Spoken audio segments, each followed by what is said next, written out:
तो ये पेशेंट इसलिए डिस्कस नहीं हो रहा है कि इस पेशेंट का जो है उंगलियां सीधी नहीं हो रही हैं, मूवमेंट नहीं है, उंगलियां उठ नहीं रही हैं और यहाँ पे निशान हो चुका है, 2 ऑपरेशन हो चुके हैं। ये इसलिए वीडियो नहीं बनाया जा रहा है, ये वीडियो इसलिए बनाया जा रहा है क्योंकि नॉर्मल जब आदमी काम करता है और नॉर्मल गिरने के कारण अब जब उनकी फोर आर्म की दोनों हड्डियाँ टूट जाती हैं तो इसके ऑपरेशन मेरे ख्याल से आप अपने घर से बाहर निकलोगे तो जितने भी डॉक्टर हैं कोई भी ऑपरेट कर सकता है। इतना सिंपल ऑपरेशन है, इसके लिए स्पेशलिस्ट की ज़रूरत भी नहीं है। लेकिन जब किसी पेशेंट की किस्मत इतनी ख़राब होती है, चाहे कितनी भी एक्सपर्ट आदमी ने कर लिया हो, और जैसे इनका भी जो ऑपरेशन हुआ था 100% वर्ल्ड क्लास अच्छा ऑपरेशन हुआ था उड़ीसा में, और जो यहाँ पे भी प्लेट लग गई थी और यहाँ पर भी प्लेट लग गई थी, और उसके बाद उस हड्डी में इन्फेक्शन हो गया और डॉक्टर ने बहुत अच्छा किया कि इमीडिएटली उसका इन्फेक्शन के कारण उस प्लेट को निकाल दी और घाव को भी ठीक कर दिया, और आज 25 दिन हुए कि यहाँ पे घाव से पस भी नहीं आ रहा है और ये चीज़ ठीक है। लेकिन कुछ चीज़ें जब इस टाइम में होती हैं जो एक्सपर्ट ही द्वारा बेटर हो सकती हैं कि अगर इनकी नसों का ऑपरेशन करना भी अगर एक्सपर्ट काफ़ी उसमें है तो हो सकता है कि कुछ प्रॉब्लम इसमें से बच सकती थी। लेकिन इससे ज़रूरी नहीं है कि मेरे से ऐसी नहीं हो सकती, किसी के साथ भी हो सकती हैं। लेकिन ये उन लोगों के लिए बताया जा रहा है जिनको भी ऐसी प्रॉब्लम है, किसी को फ्रैक्चर के कारण, प्लास्टर के कारण, जिनकी उंगलियाँ जैसे इसको कहते हैं ऊपर उठाओ, जैसे सिर्फ ऐसी उठती हैं, इसको कहते हैं मोड़ो उंगलियों को, तो उंगलियों में फुल पावर नहीं है। उंगलियों को सीधा करो तो उंगलियां सीधी नहीं होती, अंगूठा सीधा नहीं होता, यहाँ पे पता नहीं चलता, और ये हाथ ऐसे भी नहीं आता।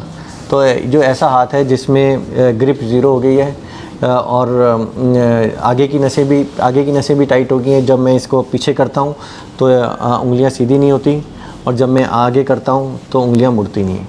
तो जब ऐसे करता हूँ मोड़ो तो ये मुड़ नहीं रही, नहीं जैसे ना, जैसे ये देखो ये मुड़ नहीं रही, लेकिन मैं ऐसे करता हूँ, देखो कितनी आराम से मुड़ रही। तो दैट मीन्स किसी भी चीज़ को पकड़ेंगे तो वो पकड़ में नहीं जाएगा, जब पकड़ के ऊपर करेंगे तो खुलेगा नहीं। तो दोनों चीज़ें ख़राब होगी, ना तो पकड़ने के लिए खुल पा रही है और जब उसको टाइट पकड़ना है तो टाइट भी नहीं पकड़ में आ रही है। अब ये हुआ क्यों? और फिर जब ये हाथ ऐसे रहता है तो जिस भी चीज़ को पकड़ते हैं तो हमारी आँखों से ये चीज़ ब्लॉक हो गई। हम जब भी किसी को पकड़ते हैं ऐसे करके पकड़ते हैं, तो ये चीज़ से किसी भी चीज़ को ऐसे पकड़ के ऐसे ला ही नहीं सकता। इसको ऐसे करके कैसे करेगा? ऐसे करके थोड़ी करेगा। तो ये प्रॉब्लम ये है कि इससे ये मुंह तक लाने के लिए इनके लिए दिक्कत हो गई है, और यहाँ पर ये जो पार्ट है इनका हार्ड हो गया है। तो ऐसे पार्ट में जिनकी यहाँ से नस इंजरी हो गई है, रेडियल नर्व, जिसके कारण उठना बंद हो गया है, और जो यहाँ से पस इन्फेक्शन के कारण जो यहाँ की नसें जो इसको उठाती हैं वो टाइट हो गई हैं, जिसके कारण ये मुड़ नहीं रही हैं, और जब उस इन्फेक्शन के कारण जो भी है जो आगे की मांसपेशियाँ डेड हो गई हैं, जिसके कारण इनकी पावर कम हो गई है। तो ये ऑपरेशन बहुत ही बड़ा टाइप का ऑपरेशन हो गया है, जिसमें ये समझ में नहीं आता कि कौन सा ऑपरेशन पहले करें। तो जब ऐसी प्रॉब्लम हो जाती है तो एक एक्सपर्ट आदमी इसको किस टाइप से देखता है कि इसको हमें ख़राब नहीं करना है हाथ को, इसमें क्या क्या चीज़ें कर सकते हैं।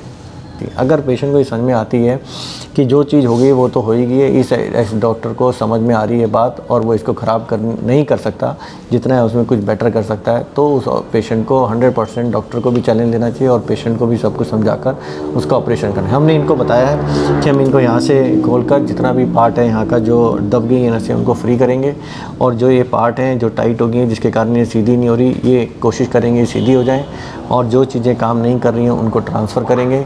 और उसी टाइम में, क्योंकि इनकी नसें ऊपर नहीं हो रही हैं, अगर हमें लगता है कि उसी टाइम ट्रांसफ़र कर दें तो इन नसों में से इनको आगे ट्रांसफ़र कर देंगे जिससे ये उठने लग जाएं, और इसको भी ट्रांसफ़र कर देंगे जिससे ऊपर उठ जाएं। तो हमने इनको यही बताया कि सबसे पहले तो ऑपरेशन ही इसका इलाज है, वो ज़रूरी है। क्यों ज़रूरी है? क्योंकि टाइम के बाद ये चीज़ दोबारा ठीक नहीं हो सकती, क्योंकि जैसे जैसे टाइम जाएगा नसें और वीक होती जाएंगी और ऑपरेशन का फ़ायदा नहीं होगा। लेकिन इसमें एक रिस्क है इन्फेक्शन का, तो हम इसलिए उस पार्ट को टच नहीं करेंगे, जिससे वहाँ का जो भी पार्ट सेटल्ड है वो वहीं का वहीं रहे।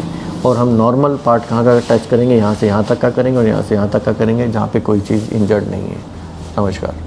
नमस्कार दोस्तों, Mittal hand micro surgery centre में आपका स्वागत है। ये वीडियो के माध्यम से हम आपको बताएंगे कि अगर आप डॉक्टर अमित मित्तल को जयपुर आकर दिखाना चाहते हैं तो आप हमारे सेंटर पर कैसे आए। हमारा सेंटर जयपुर में है, जिसका एड्रेस 121 122 SR कॉम्प्लेक्स, टैगोर नगर चौराहा, DCM रोड, जयपुर, राजस्थान है। यदि आप किसी बस द्वारा आते हैं तो आपका depot Sindhi camp bus station होगा, जिसकी दूरी हमारे हॉस्पिटल से 20 मिनट्स 8.4 किलोमीटर है।